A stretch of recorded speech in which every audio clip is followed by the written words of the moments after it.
Welcome to A Few Minutes with Peter Grandich. I'm your host, Al O'Grady, and for the next few minutes, we'll be talking to Peter, getting his insights on the markets, commodities, business, politics, sports, and life in general.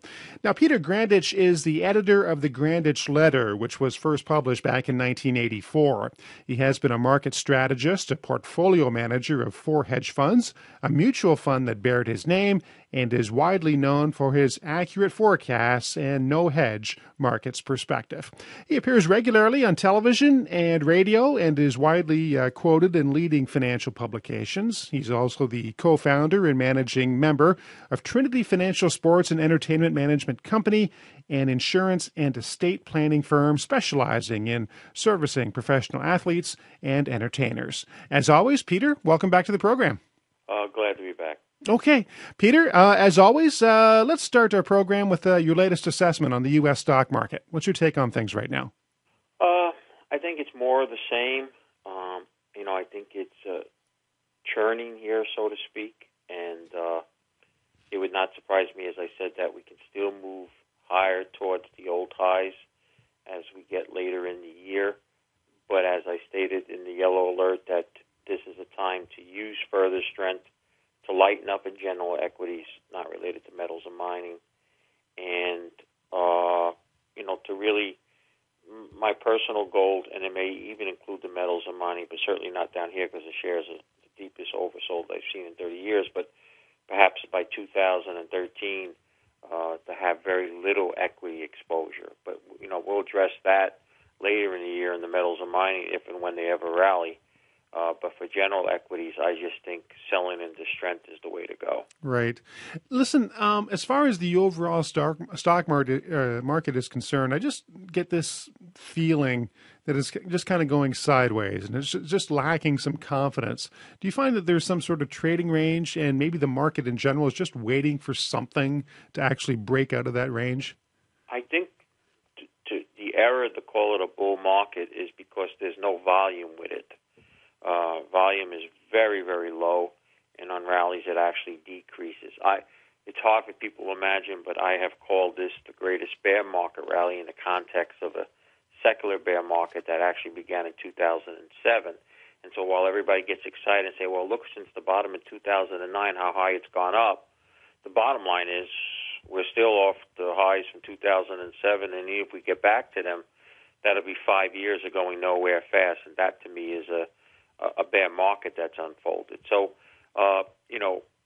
what is, I guess, some of the things that would make it positive is that if suddenly the economy really took off, which it looks like it's actually going backwards again, or if it went backwards so hard that we had quantitative easing, 3 or 4, whatever you want to call it. But again, like I said, I just don't think there's large-scale reasons to be partners in American businesses based in dealing with mostly in America and not other places of the world where I think are better places to be investing. So I really just don't like the U.S. stock market. I'm not prepared to short it, but I think any further strength you got to use to get lower exposure, not higher. One last question as a follow-up to this.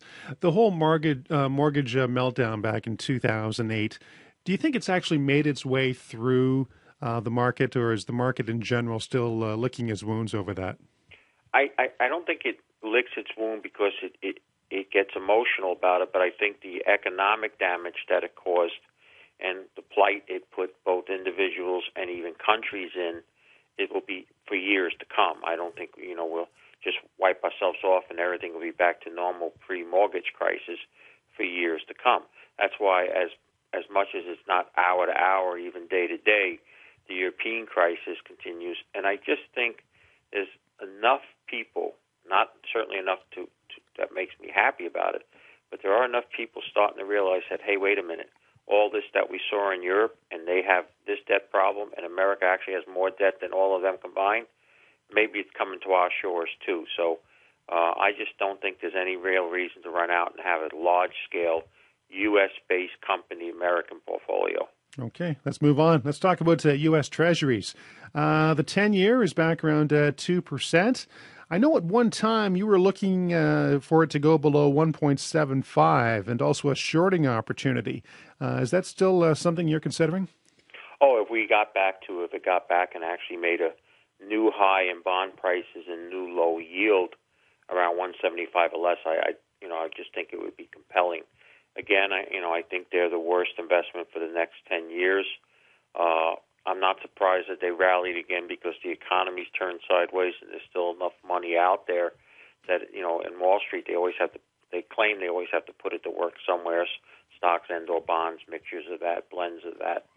But if it got down to that low yield, I would jump at a chance to get short because it would be an opportunity I felt I missed, but I still think it's a total void, regardless of whether you're shorting or not. Okay, but as a follow-up, I mean, if you're shorting at 175, obviously, when you're shorting something, you're profiting when something goes down. If it's at 175, is there really that much room for it to go further lower than 175? I mean, there's got to be a floor somewhere, I guess. Well, technically you can go to 0.001% and yield right. that. But like I said, here's the thing which people have to understand. If you're just buying it today, you're lending your money to somebody, and we won't go about the merits of whether they can pay it back or not, the safety of America, et cetera. And they're going to give you 1.75% over the next 10 years. In order for that to be profitable at the end of the day, you have to believe inflation will be less than that. And therefore, you make the difference, or at least be equal to that, so you at least stay constant. So your purchasing power, the things you're going to need day-to-day life, basically still cost you the same. I can't imagine how anybody thinks inflation is going to be 1.75% or less for the next 10 years. And since this isn't like a stock where if they have great news, they make a new invention, they have great sales, somebody can pay 2, 3, or 4 times the current share price, irregardless of what the rest of the market does. As far as the bond is concerned, it's a win or lose, and it looks nothing but to be lose over the next 10 years, and that's why I think we have to totally avoid it. Yeah, okay. Interesting point.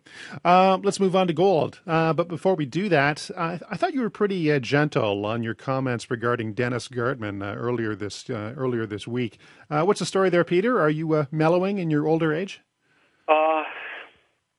Maybe it's, trying to realize that, you have to be more gentler as you get older, more mature, I guess, although I did put up something this morning on the blog that a gentleman wrote that I really think takes apart Dennis Gartman and shows many of his past so-called calls for the end of gold and how wrong they were.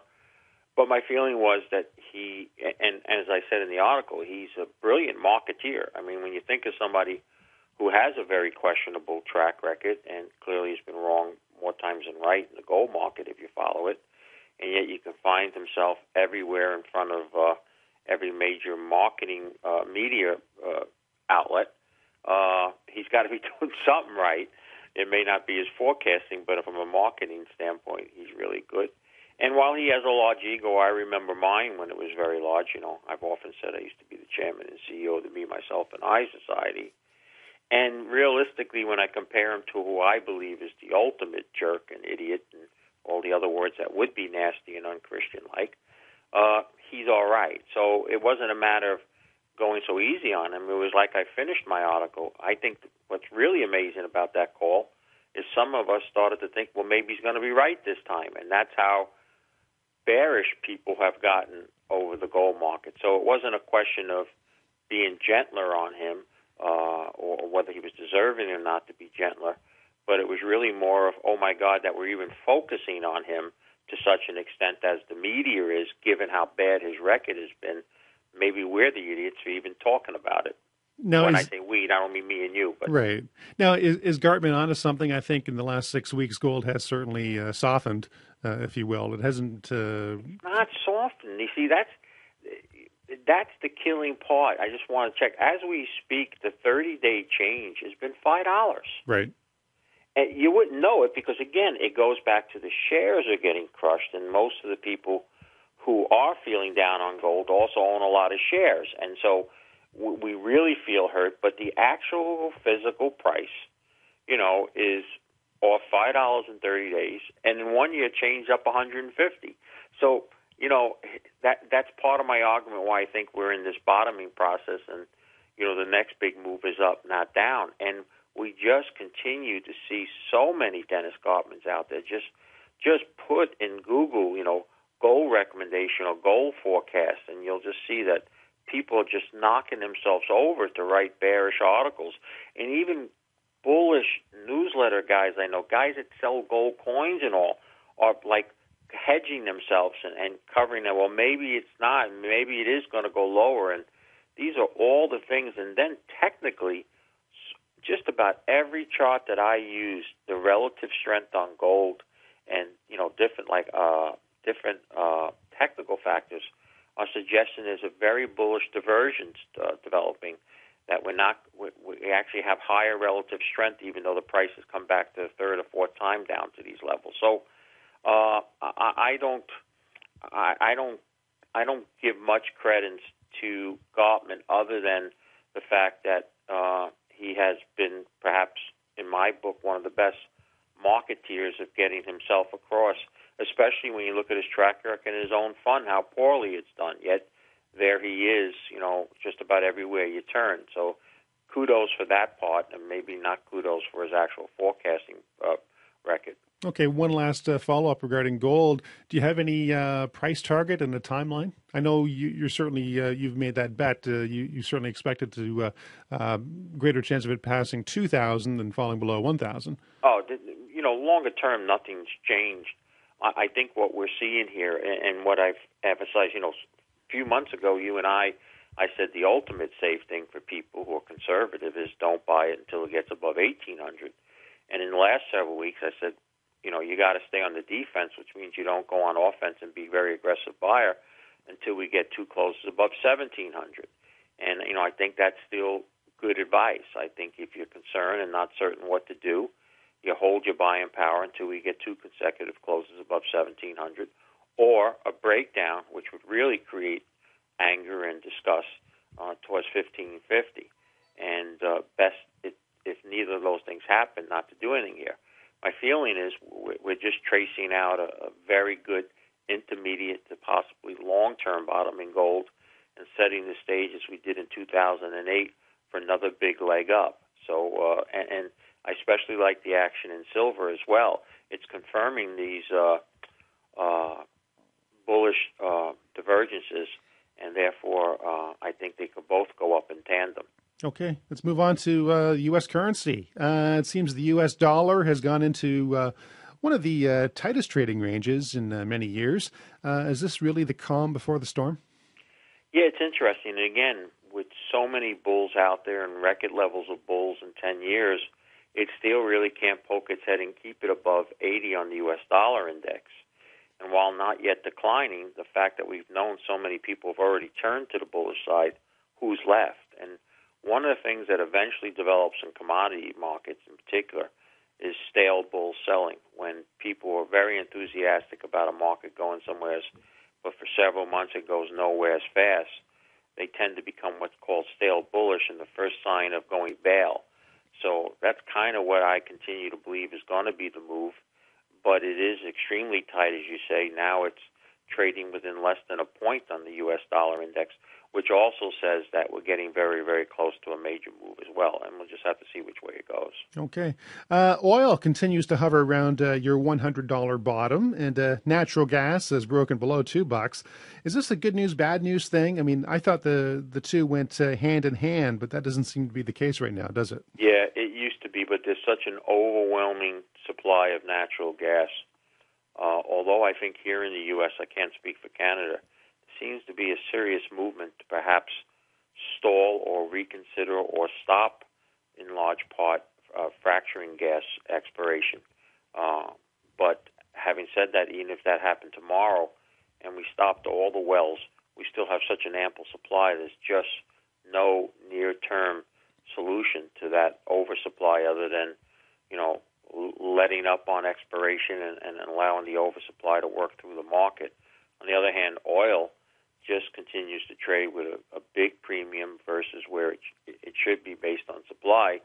And I just think we're getting closer and closer to a major event in the Middle East with Israel and Iran, and that will just spike that premium. So I don't see anything, much lower than 100 for oil, and and then if we do have a terrible outbreak, we can start looking at 120 or 130. Just as a follow-up to that, Peter, it constantly behooves me. I mean, business leaders, politicians, they keep saying that we have to get off of our dependence of foreign oil, and yet we have so much natural gas, and it's so much cheaper, and yet it just doesn't seem to happen. Well, it's for Americans, it's probably because of people like me. I mean, sitting outside is a Lexus that it looks nice and it feels good, and for whatever reason we own them. But a very simple natural gas car is available that can get me from point A to point B in the same manner as this car can. And like you said, we could greatly limit our exposure need for oil. But why don't we do it? Well, there's a lot of reasons, starting with personal egos and stuff, and the way we are in a capitalist society and what we think things are important to us. But you're right. We could, and we've seen it in the transportation industry. We've seen it in the utility sector. We've seen it in the FedExes and everything, and buses and public transportation, that they do fine with naturally gas and electrical-driven transportation vehicles. So it's really a matter of us as Americans, and again, I can't speak for Canadians, to say, enough is enough. No offense to Israel, but if we were able to get around and heat our homes and stuff with natural gas, we wouldn't worry too much about Middle East, because other than oil, there's not a big demand for sand. And so good way of putting it. But we don't. And so we can blame the oil companies and the politicians, but realistically, the blame falls on people like myself and other fellow Americans who just don't make the hard decision and say enough is enough, and I'm going to move that way. And probably eventually gets to the point where gas becomes so prohibitively high, and we have to resort to something like that. But until such time, we're going to be going to car shows and looking at $80,000 cars and think that's important to us. It just seems that we as a society speak out of both sides of our mouths. Well, we do that in so many areas, including our sports and what we think of certain teams, but that will save that for another. Good call. Okay, given your obvious biases and potential conflicts of interest, I thought you wrote a very candid piece this week on the state of the junior resources industry. Assuming your wife hasn't killed you or is planning on doing so, or has even threatened divorce action with your personal holdings. Are there a couple of these points that you made in your assessment more critical than others that you'd like to talk about right now? Yeah, I think so. I had this conference I was amazed that readers came from Canada, New Brunswick, Toronto, North Dakota, Chicago, Louisiana, from all around. But the one mood I got from them was that, like so many others, there's an extreme level of frustration and really can't grasp or try to understand why has mining stocks, and as you go down the food chain, down to pure exploration companies, just so off compared to what the metal prices have done. So I try to put that together in an assessment that we got a lot of email with almost everyone in full agreement with parts of all of what we said, and some saying they didn't think about that until they read it. And I think the keys back here again is we don't have the players that we used to have. Brokers are not in the business of buying and selling stocks for commission, so the hundreds or thousands of brokers who built a book of business around individual companies, particularly in the juniors, aren't out there anymore. I think it's become much more difficult for the companies themselves to promote, because while the 43-101 rule clearly made the Wild Wild West go away and put some regulatory and ways that companies need to work, it also eliminated what used to help drive these stocks higher, a lot of the promotional end of it, whether it was legitimate promotion or otherwise. And then the regulatory environment, the discount brokerage, people trading them, and I really believe, and the public don't grasp this because they don't work in the investment and banking arena, but I think a fatal mistake was the holding period on private placements going down to just 4 months. One time they were 2 years, and for many years they were 1 year. And so you hear a private placement in Acme Resources, and before you know it, 4 months are up, or 3 months and change, and these guys are already shorting into the market and selling their shares and keeping their warrants, and it's just hard for the average junior resource company to advance the corporate profile enough in that short period of time that a new set of buyers come in and willingly take these shares off these, past private placement folks. And so there's a constant pressure, and, there seems to be an abundance forever, an overabundance of shares for sale, and it's for a lot of reasons you and I just discussed. So, and I don't see any of that changing anytime soon. In fact, in recent days, I hung up the phone yesterday, perhaps in the top 2% of one of the key principles to mining and exploration players worldwide, and he just spoke about how everyone he's talking on institutional desk and trading desk and financiers, that they're all just sitting on their hands and not doing anything in the market, waiting for the market to happen. And eventually it will from some level, and when it does, they'll all pile in and we'll have a great, great rally. But it's extremely frustrating, and I think the fact that the metal prices have not gone up a lot has just added to that frustration. And I've seen a sense of desperation and giving up that I've never seen in the almost 30 years I've been doing this. And so unless, as I like to put in the report, you think you've the 21st century equivalent of being a buggy whip investor, because you can imagine when cars first started coming on, there were still people buying and believing in buggy whips. If you think that's the case, then the junior market's dead last when I'll turn the lights, but I think it'll exist and prosper again, and therefore I don't want to be a seller, certainly down at these distressed and depressed levels. Well, do you think a retail investor who sits at home in his pajamas and buys and trades stocks over the internet is also a contributing factor to this, because it's so easy to get out and can also add to the selling pressure, or is it a non-factor? No, it's a big factor. It was one of the things I put in. Discount brokerage. When you bought 10,000 shares of a 60 cents or $1.20 stock or whatever 10 or 15 years ago, your commission could be a couple hundred, even several $100s. So the stock moved 3 or 4 cents. You weren't about to sell it. Now, when you can buy, 100,000 shares for $9.99, right, it goes up a penny or two. And these other things you see now, and people can't understand it. They see like every minute there's 3,000 shares out and 3,000. These computer-driven programs and things of that nature, they've all helped to make the junior resource market tougher and tougher. And one last thing, and I use description, and some of my colleagues don't like it, but I think it's true. We're a pimple of an industry compared to other sizes of industries. I mean, you could take all the major mining-producing companies, let alone include the juniors, and the total market cap doesn't equal IBM or, God forbid, Apple or something. So we're a very small industry relative to others, and in there's 1,000 or 1,500, somewhere in that number, active juniors supposedly, and they're trying to chase maybe a few dozen experts, newsletter writers, fund managers, people of authority, etc., to say something, many of whom have an attitude, whether totally disclosed like me or somewhat hidden or totally hidden, of what's in it for me attitude.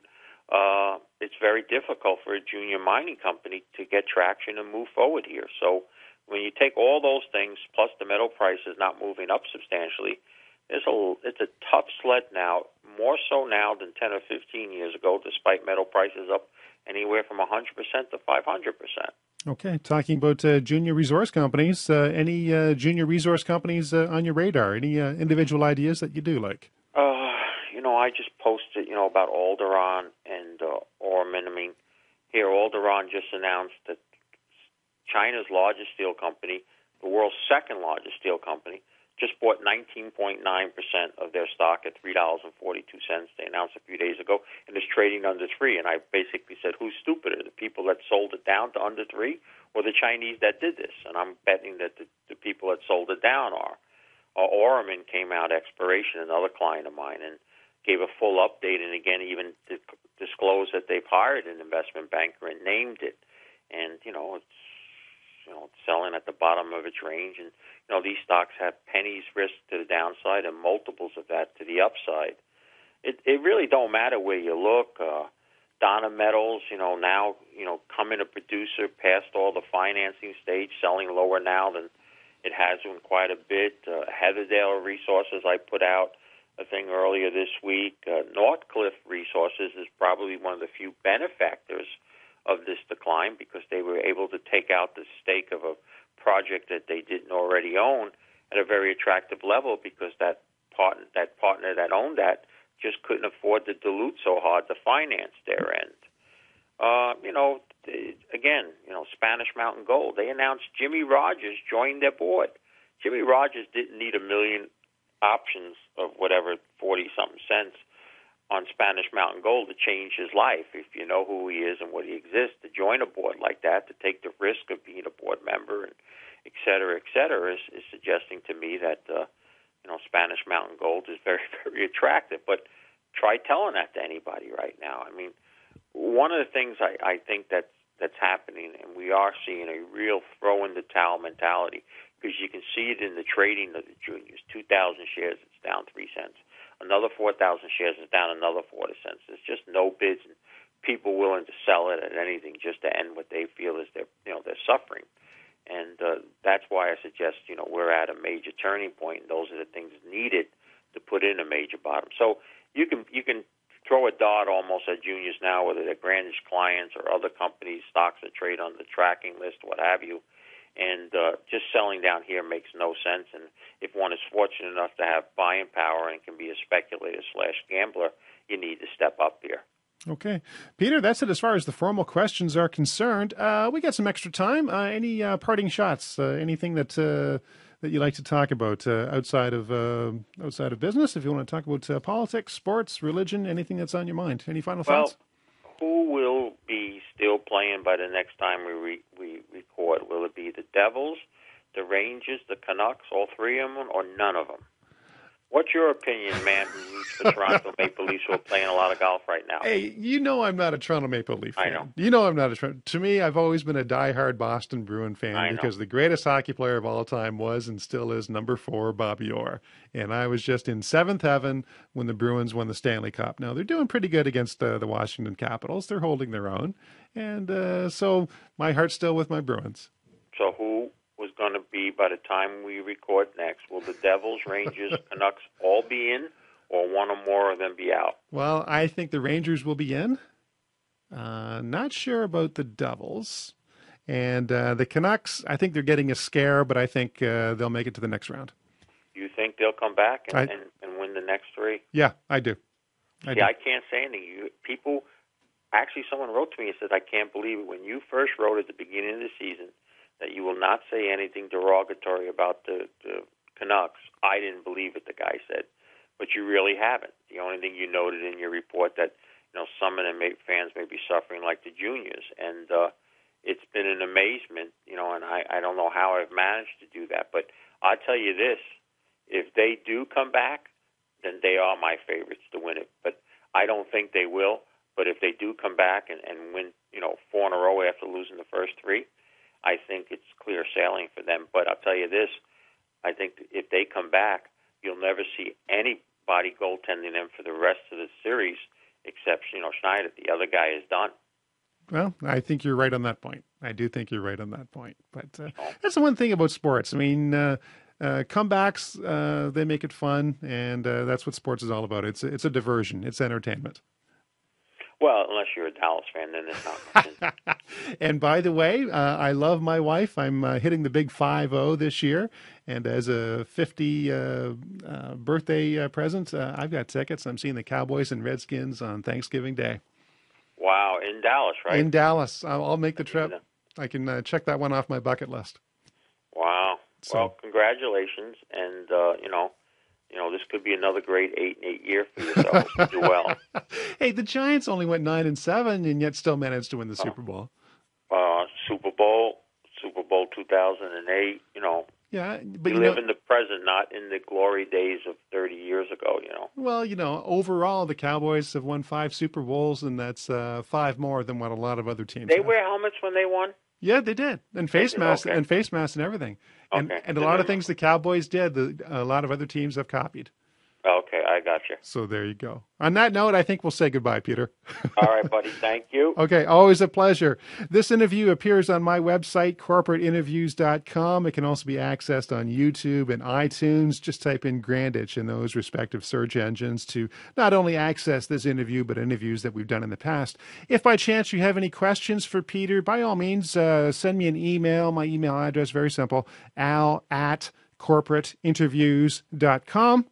And we will do our best to mention it on our next program. But please keep your question very generic in nature and not company specific. For Peter Grandich, I'm Al O'Grady. Thanks very much for joining us.